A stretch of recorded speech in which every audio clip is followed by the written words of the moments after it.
সূরা বনী ইসরাঈলের 23 নম্বর আয়াতে কারিমা। এখানে আল্লাহ তাআলা দুইটা হক সম্পর্কে বর্ণনা দিয়েছেন। আওয়াজ করে বলেন কয়টা হক? আওয়াজ করে বলেন কয়টা হক?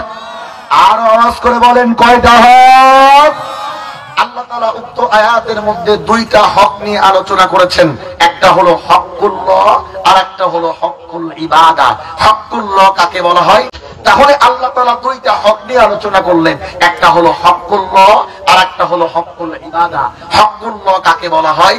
আল্লাহর সঙ্গে সম্পৃক্ত যে সমস্ত হক, যেমন আল্লাহ তাআলা 5 ওয়াক্ত নামাজ আমাদের উপরে ফরজ করেছেন, এটা হকুল্লাহর অন্তর্ভুক্ত। আল্লাহ তাআলা রমজান মাসের রোজা আমাদের উপরে ফরজ করেছেন, এটা হকুল্লাহর অন্তর্ভুক্ত। সামর্থ্য থাকলে পরে হজ করা, নিসাব পরিমাণ মালের মালিক হলে পরে যাকাত দেওয়া ইত্যাদি ইত্যাদি আবশ্যকীয় যে সমস্ত ইবাদত গুলো আছে, এগুলো হকুল্লাহ, আল্লাহর হকের সঙ্গে সম্পৃক্ত হক। মুহতারাম হাজিরিন, হকুল ইবাদা কাকে বলা হয়? বান্দার সঙ্গে সম্পৃক্ত হক। যেমন আমার প্রতিবেশীর আমার উপরে কিছু হক আছে। কি হক? আমার প্রতিবেশী কেউ মারা গেলে তার জানাজার নামাজে শরীক হব, এটা হলো প্রতিবেশীর হক। কথা বলেন ঠিক কিনা? আমার আত্মীয় স্বজনের কিছু হক আছে, আত্মীয় স্বজনের সঙ্গে সুসম্পর্ক বজায় রাখবো, মাঝে মধ্যে দাওয়াত দিয়ে তাদেরকে খাওয়াবো, এটা হলো আমার আত্মীয় স্বজনের হক। অনুরূপ ভাবে আমার পিতা মাতার আমার উপরে কিছু হক আছে না নাই? আওয়াজ করে বলেন আছে না নাই?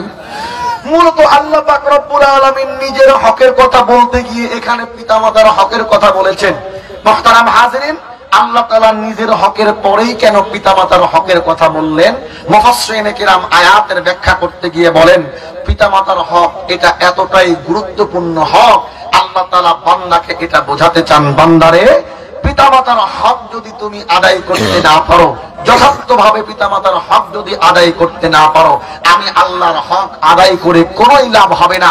আমি আল্লাহর নামাজ আমি আল্লাহর কাছে কবুল হবে না, আমি আল্লাহর রোজা আমি আল্লাহর কাছে কবুল হবে না, তোমার হজ আমি আল্লাহর কাছে কবুল হবে না, তোমার যাকাত আমি আল্লাহর কাছে কবুল হবে না। তোমার পিতামাতার হক যদি আদায় করতে না পারো, তোমার পিতামাতা যদি তোমার প্রতি অসন্তুষ্ট থাকে, আমি আল্লাহকে যতই সন্তুষ্ট করার চেষ্টা করো কোনো লাভ হবে না। আর তোমার পিতামাতা যদি আমি আল্লাহর উপরে, তোমার পিতামাতা যদি তোমার প্রতি সন্তুষ্ট থাকে, আমি আল্লাহ তোমার প্রতি সন্তুষ্ট হয়ে যাব।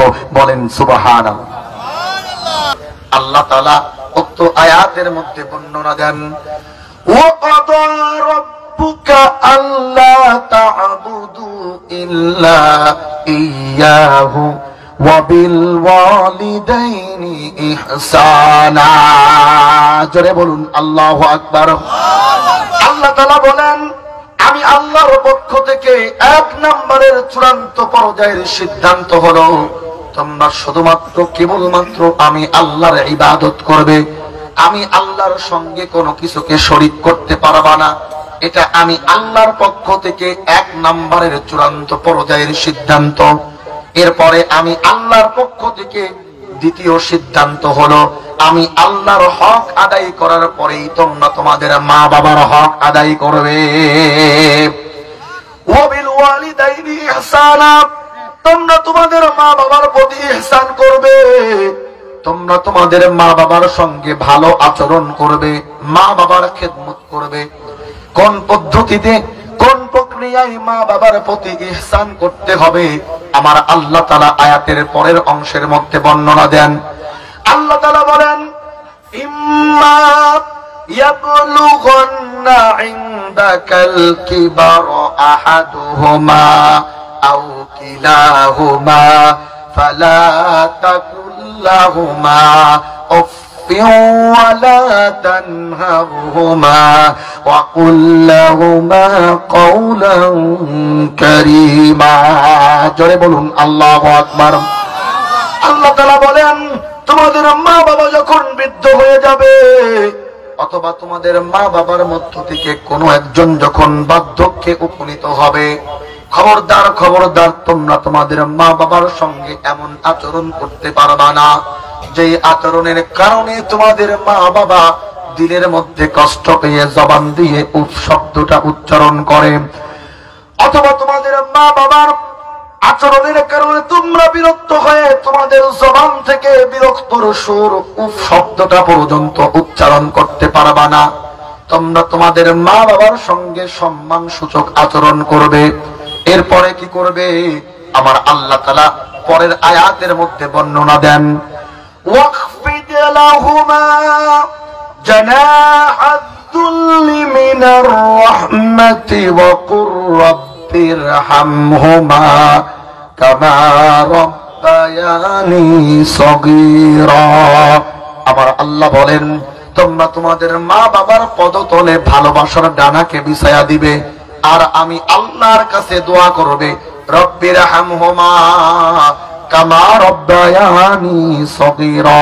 হায় আল্লাহ, আমাদের মা বাবা ছোট্টবেলায় আমাদের প্রতি যেমন দয়া করেছেন, আমাদেরকে ছোট্টবেলায় যেমন দয়া মায়া মুহাব্বত ভালোবাসা দিয়ে ছোট্ট থেকে বড় করে তুলেছেন, আমাদের মা বাবার প্রতি অনুরূপ দয়া আপনি করুন। বলেন সুবহানাল্লাহ। তাহলে আল্লাহ তাআলা সন্তানকে মা বাবার ব্যাপারে একটা দোয়া শিক্ষা দিলেন, তোমরা তোমাদের মা বাবার জন্য আমি আল্লাহর কাছে দোয়া করবে, রব্বিরহামহুমা কামা রাব্বায়ানি সগীরা। ওগো আল্লাহ, আমাদের মা বাবা ছোট্টবেলায় আমাদের প্রতি যেমন দয়া করেছেন, আপনিও আমাদের মা বাবার প্রতি অনুরূপ দয়া করুন। মুসলমান বন্ধুগণ, আল্লাহ তাআলা সন্তানকে মা বাবার ব্যাপারে এই দোয়াটাই কেন শিক্ষা দিলেন? মুফাসসিরিনে কেরাম বলেন, আল্লাহ তাআলা সন্তানকে এই দোয়াটাই কেন শিক্ষা দিয়েছেন? কারণ ছোট্টবেলায় মা বাবা সন্তানের প্রতি যেই দয়া মায়া মুহাব্বত ভালোবাসা আর করুণা দিয়ে ছোট্ট থেকে বড় করে তোলেন, একজন মা আর একজন বাবার উপর যদি আল্লাহ তাআলা তার কবরের মধ্যে, হাসরের ময়দানে, ফুলসিরাতে, মিজানে আল্লাহ তাআলা যদি মা বাবার জন্য এতটুকুই দয়া করেন, তাহলে ওই দয়াটাই মা বাবার জান্নাতে যাওয়ার জন্য যথেষ্ট হয়ে যায়। বলেন সুবহানাল্লাহ। আল্লাহ তাআলা সন্তানকে মা বাবার ব্যাপারে এই দোয়াটাই কেন শিক্ষা দিলেন? এই দোয়াটা আল্লাহ তাআলা কেন শিক্ষা দিলেন? রব্বিরহামহুমা কামা রাব্বায়ানি সগীরা। আল্লাহ, ছোট্টবেলায় আমাদের মা বাবা আমাদের প্রতি যেমন দয়া করেছেন, করুণা করেছেন, আপনিও আমাদের মা বাবার প্রতি অনুরূপ দয়া আর করুণা করুন। মুফাসসিরিনে কেরাম বলেন, একজন মা আর একজন বাবার প্রতি আল্লাহ যদি এতটুকু দয়া করেন, যতটুকু দয়া তার সন্তানের প্রতি তার মা করেছেন, তার বাবা করেছেন, আল্লাহ যদি এতটুকু দয়া করেন, তাহলে ওই মা আর বাবার জন্য কবরের মধ্যে কোনো টেনশন নাই, ওই মা আর বাবার জন্য ফুলসিরাতে আর কোনো টেনশন নাই, ওই মা আর বাবার জন্য মিজানের পাল্লায় আর কোনো টেনশন নাই। এতটুকু দয়াই আল্লাহর পক্ষ থেকে ওই মা আর বাবাকে জান্নাতে পৌঁছানোর জন্য যথেষ্ট হয়ে যায়। বলেন সুবহানাল্লাহ। একজন মা একজন বাবা ছোট্টবেলায় থেকে সন্তানকে কতটা মুহাব্বত ভালোবাসা দিয়ে বড় করেন। আমার আপনার মা বাবার মিলনের মাধ্যমে বাবার এক ফোঁটা নাপাক পানি মায়ের রেহেমের মধ্যে স্থান পাওয়ার পরে একটু একটু করে আমি আর আপনি যখন বড় হতে শুরু করেছি, মা ইচ্ছা করলেই আধুনিক কোন পদ্ধতি অবলম্বন করে পেটের মধ্যেই আমাকে আর আপনাকে হত্যা করতে পারতেন। কথা বলেন ঠিক কিনা? কিন্তু মা তা করলেন না, কষ্ট করে সন্তানকে পেটের মধ্যে লালন করলেন। মুসলমান বন্ধুগণ, সন্তানকে পেটের মধ্যে ধারণ করতে গিয়ে মাকে কতটা কষ্ট করতে হয়েছে। যেদিন থেকে আমি আর আপনি মায়ের পেটের মধ্যে একটু একটু করে বড় হতে শুরু করেছি, মা 10 মাস 10 দিন পর্যন্ত একটা বেলার জন্য ভালো করে খেতে পারে নাই।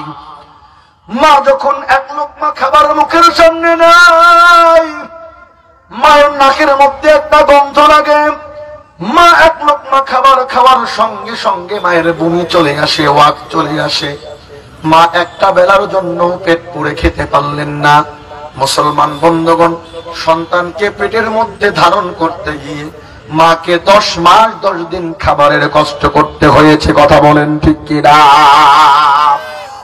মাদের শুধুমাত্র খাবারের কষ্ট করেছেন তা কিন্তু নয়, সন্তানকে পেটের মধ্যে ধারণ করতে গিয়ে মায়ের এমন অনেক রাত তো চলে গেল, সারা রাত মা ঘুমাতে পারেন নাই। মা ডান দিক হয়ে ঘুমাবেন, মা চিন্তা করেন ডান দিকে কাত হলে না জানি আমার কলিজার টুকরা সন্তান কোথায় ব্যথা পেয়ে যায়। মা আবার বাঁ দিক হয়ে ঘুমাতে যান। মা যখন বাঁ দিক হয়ে ঘুমাবেন, মা চিন্তা করেন বাঁ দিকে কাত হলে না জানি আমার কলিজার টুকরা সন্তান কোথায় ব্যথা পেয়ে যায়। মুসলমান বন্ধুগণ, অনেক সময় তো এমন হয়েছে মা রাত্রে ঘুমের মধ্যে বিভোর, কলিজার টুকরা সন্তান মায়ের কলিজার মধ্যে এমন ভাবে লাথি দিয়েছে, মা আর পেটের যন্ত্রণায় বিছানার মধ্যে থাকতে পারেন নাই। মা লাফ দিয়ে বিছানার মধ্যে মধ্যরাত্রে দাঁড়িয়ে যায়। কথা বলেন ঠিক কিনা? মাকে সারা রাত দাঁড়িয়ে থেকে বসে বসে রাত কাটিয়ে দিতে হয়। আমার মুসলমান বন্ধুগণ, শুধুমাত্র পেটের মধ্যে রাখতেই মাকে শুধুমাত্র খাবারের কষ্ট, ঘুমের কষ্ট করতে হলো তা কিন্তু নয়। আমি আর আপনি নরমাল ডেলিভারির মাধ্যমে যেদিন দুনিয়াতে এসেছি, মুসলমান বন্ধুগণ, মা এতটা কষ্ট সহ্য করেছেন, পৃথিবীর কোন মানুষ যেই কষ্টের কথা কল্পনাও ভাবতে পারে না।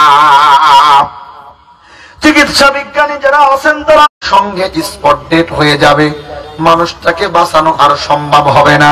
মুসলমান বন্ধুগণ, অথচ একজন মা দুনিয়াতে সন্তানকে নরমাল ডেলিভারি করে দুনিয়াতে আনতে গিয়ে মাকে 45, 46, 47 না, বরং ওই মাকে 57 ইউনিটের বেশি ব্যথা সহ্য করতে হয়েছে। বলেন সুবহানাল্লাহ।